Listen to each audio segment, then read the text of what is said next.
2023 is a year full of abundance, magic, self-empowerment, personal truth, living with passion, your mastery of life and all the things that you love, really going deep into the details and flourishing in a big way with new energies that we've never seen before in our lifetimes. So let's get started. For those of you who don't know me, my name is Claudat. I'm a modern Feng Shui master and founder of the School of Intention, which is an entire method and school of Feng Shui, which is totally unique and unlike anything else in the world, based on infinite possibility, creative awakening, and your intention.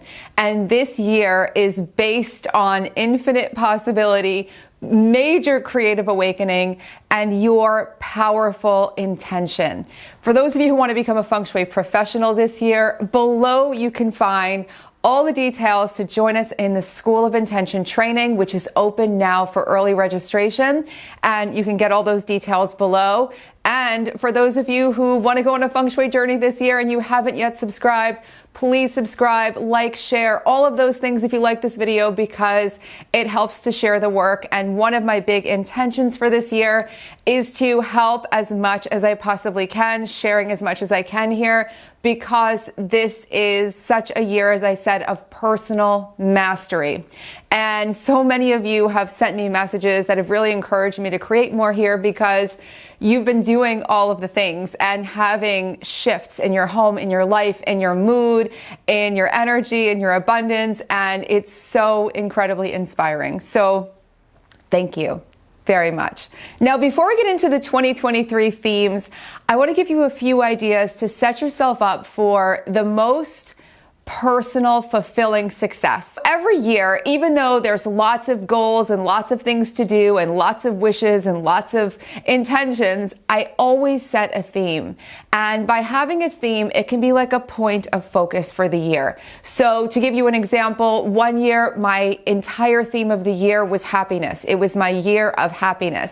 And every decision I made, I just said, it has to make me feel happy. It has to be in the service of happiness for other people. There has to be happiness involved somewhere for me to get involved in this.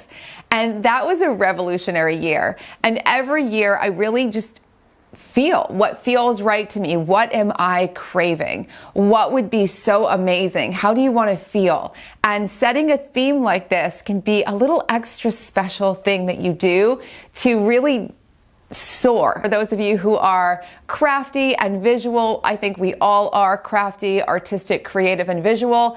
Creating a vision board can be an excellent thing to do. I have a video that I'll link here that will help you to make an even more empowered vision board. Lots of tips and techniques that you can use to really make your vision board come to life as something you can use. And that's really important, this idea this year that it's not just about knowing data in your mind, it's about using things in your life. Mastery of things comes from doing. It doesn't just come from thinking about things or memorizing things or learning things. It comes from the doing of them. This is a year to really make the vision board and live the vision board, which is what we do with Feng Shui. As you work with Feng Shui, you are literally creating a vision board and living within it. So now let's get into all of the themes. First, the color of the year. For those of you who've been around here for a little while, you know that for me, magenta is the most magical color on the planet. Magenta is a color often associated with magic, with alchemy, and with manifestation.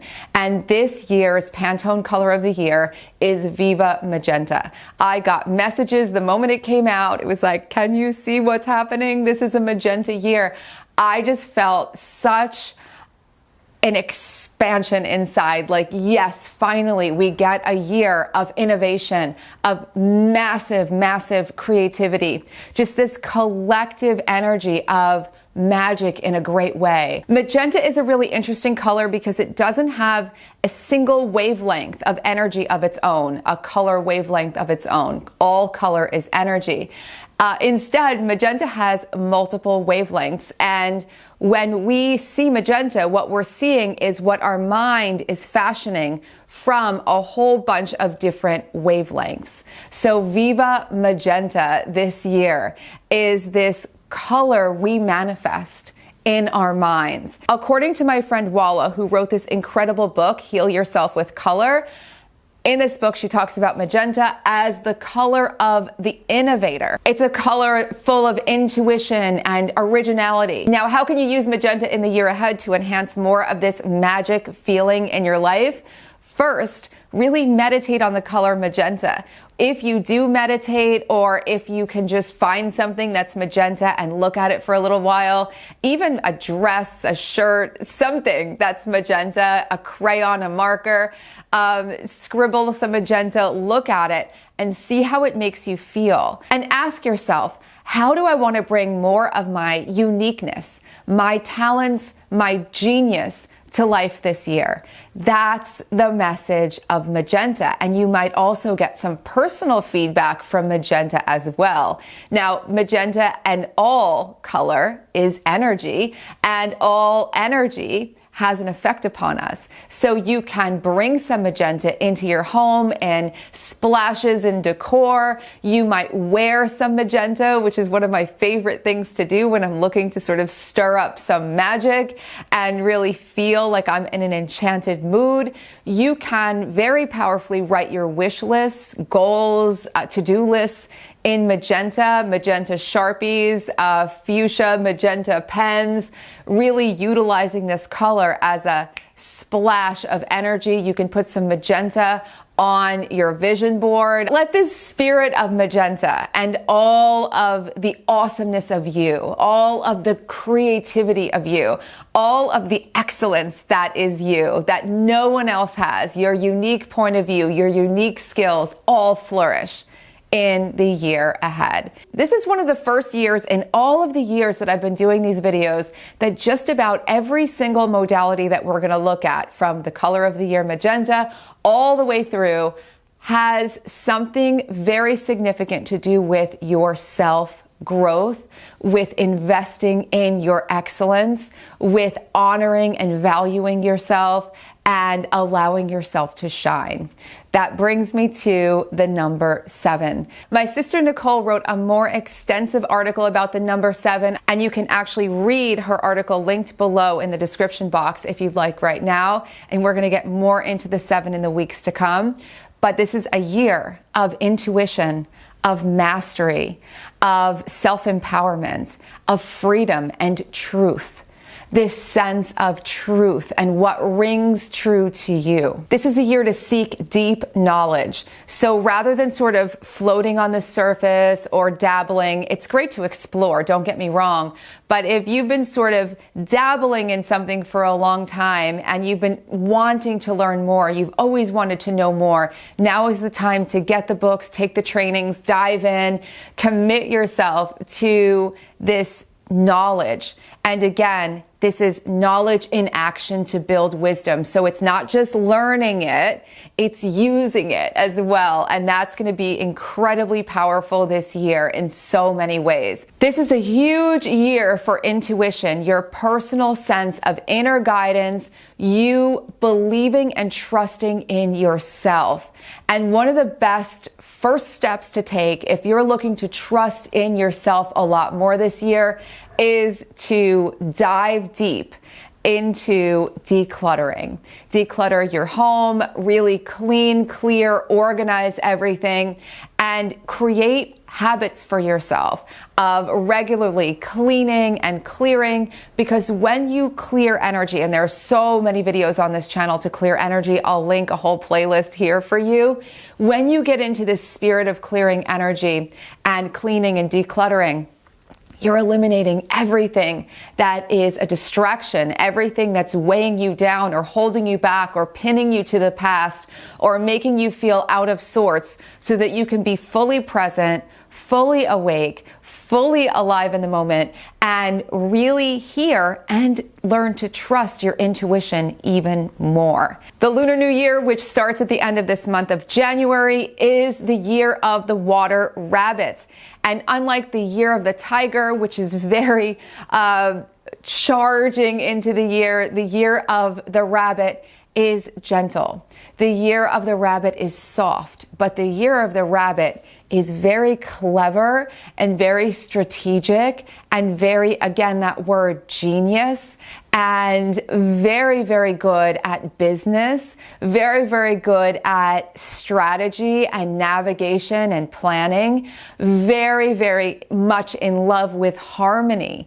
And so there's this beautiful mix of getting things done and living in harmony. Rabbits do not like stress and chaos. So if you've been in a habit of pressuring yourself or stressing yourself out or competing or comparing yourself to other people, now is a time to say no more to that. This is a time to affirm your greatness, stand in your spotlight, and understand that at the very same time, everyone else can stand in their spotlight too. A lot of times people feel guilty. They don't want to be too bright or be too bold because they feel like they're going to take spotlight and energy away from other people.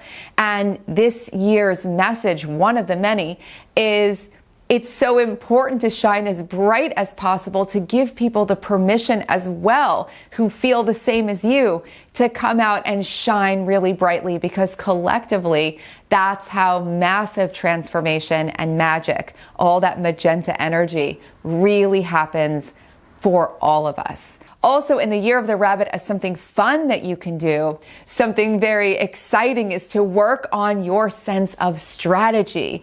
And so that could be learning games or playing games that have to do with strategy and logic. So it might be doing puzzles, playing chess, and put these games around your house. So if you have a chessboard, leave it out somewhere. If you have word puzzles or crossword puzzles, put them somewhere where you'll see them so that you're more apt to really engage with them, and keep that theme front and center for you of expanding your mind and thinking in even more ingenious ways.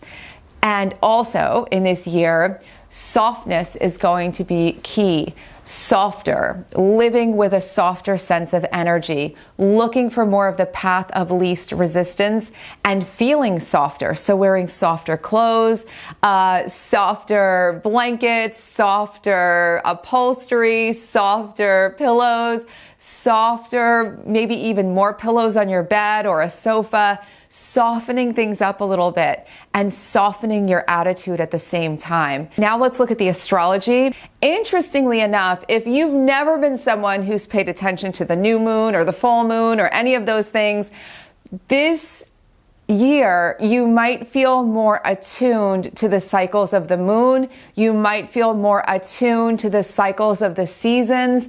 This is a big time of feeling connection to nature in a really magnificent, energizing way, all about your empowerment. When we think about nature, nature is also about your true nature. So this is about bringing your true nature to life in 2023 in even bigger, bolder ways. And connecting to nature can be one of those ways in to that larger, expansive energy. As I said at the beginning of this video, a lot of this energy is energy we haven't felt before in our lifetime. And this particularly involves the astrology of this year. We're going to experience some shifts that we have never, ever felt before, namely Pluto. Pluto, which is a planet of massive, massive transformation, is going to be changing signs. And this only happens several times in a human being's lifetime, because it takes roughly 20 years, sometimes a little bit less or a little bit more, for Pluto to move in the sky to a new sign. March 23rd this year, we're getting a preview of this new Pluto energy as Pluto moves into Aquarius for the very first time in our lifetimes. And most exceptional about Pluto in Aquarius is that, one, it is more harmonious and very much about these new ways that we can be living in harmony with one another, and also living with more fulfillment for ourselves. It's a great time to start thinking about how you can do things in new ways that are much more fulfilling. If you've gotten into a rut, doing the same things the same ways again and again and again, now is the time to shake that off and say, no, I'm going to do something in a new way. I'm going to work out in a new way. I'm going to cook in a new way. I'm going to study in a new way. I'm going to make new kinds of art. I'm going to explore things in a new way. I'm going to even just have a new attitude about things that I'm doing. Really, how can you innovate and do things better? And again, more true for you. Every aspect of this year is about alignment, aligning your life in ways that are most true for you. This is a great year to make quantum leaps. It's a great year to make huge breakthroughs.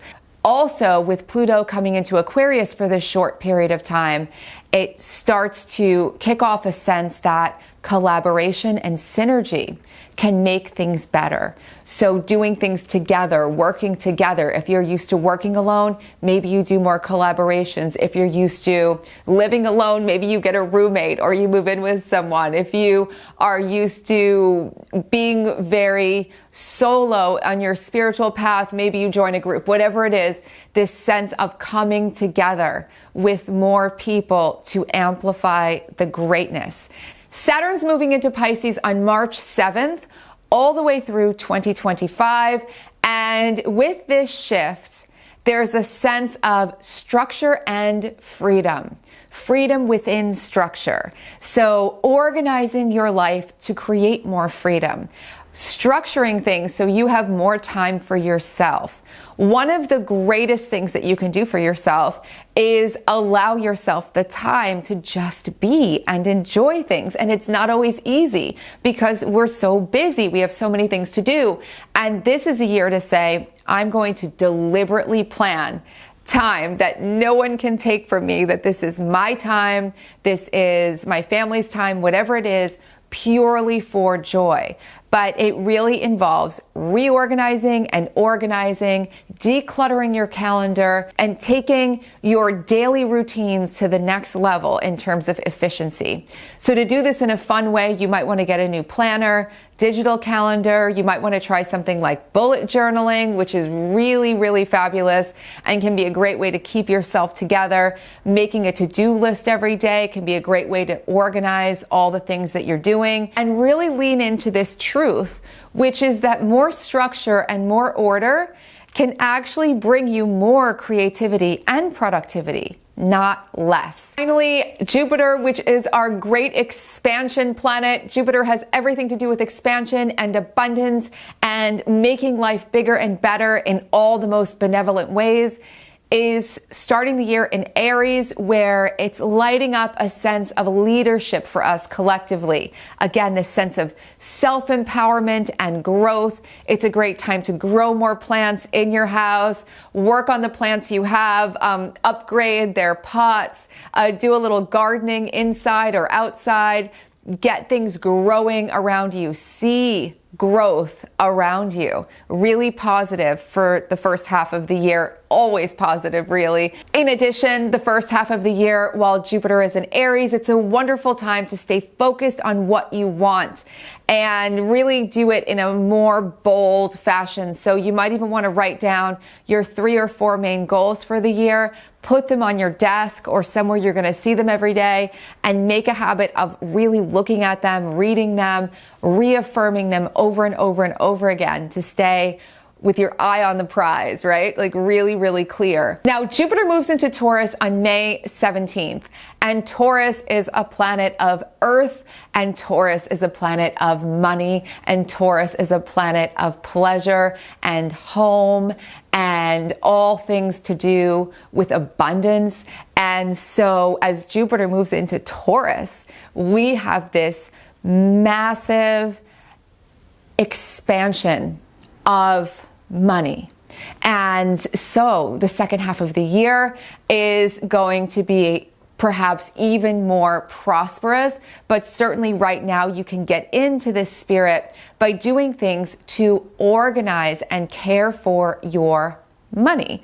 If you haven't seen yet, I made a video about feng shuiing your wallet, which I will link here for you. And also, think about something as simple as creating a budget.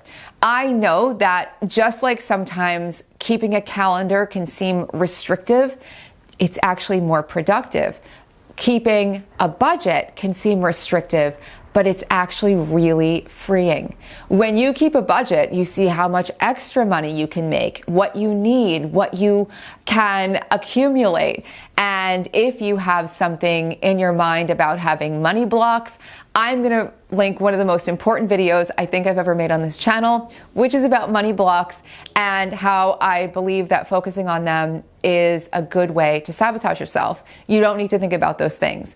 This is a year of productivity. This is a year of massive amounts of self-empowerment, knowing that right now from where you are with what you have, you can create the home of your dreams. You can create the life that you dream of. You can expand your talents even more. You can innovate. You can make enormous breakthroughs. I'm telling you, a year of quantum leaps. We're going to be going into all of these topics in even more depth in the year ahead. But for now, happy 2023. I hope it is incredibly blessed and exciting and spectacular and full of wellness and love and joy for you and so much abundance. And if you like this video, please don't forget to like, subscribe, and share it with your friends. And if you're ready to become a Feng Shui professional this year, trained in this unique, one-of-its-kind-in-the-world method of Feng Shui, below you can find all the details for the School of Intention, which is open now for early registration. And this whole entire channel is full of videos for you to explore, and I'm going to link all the videos that I talked about in this video below so that you can really dive in and start making the most of this epic year ahead. I will see you soon. Bye.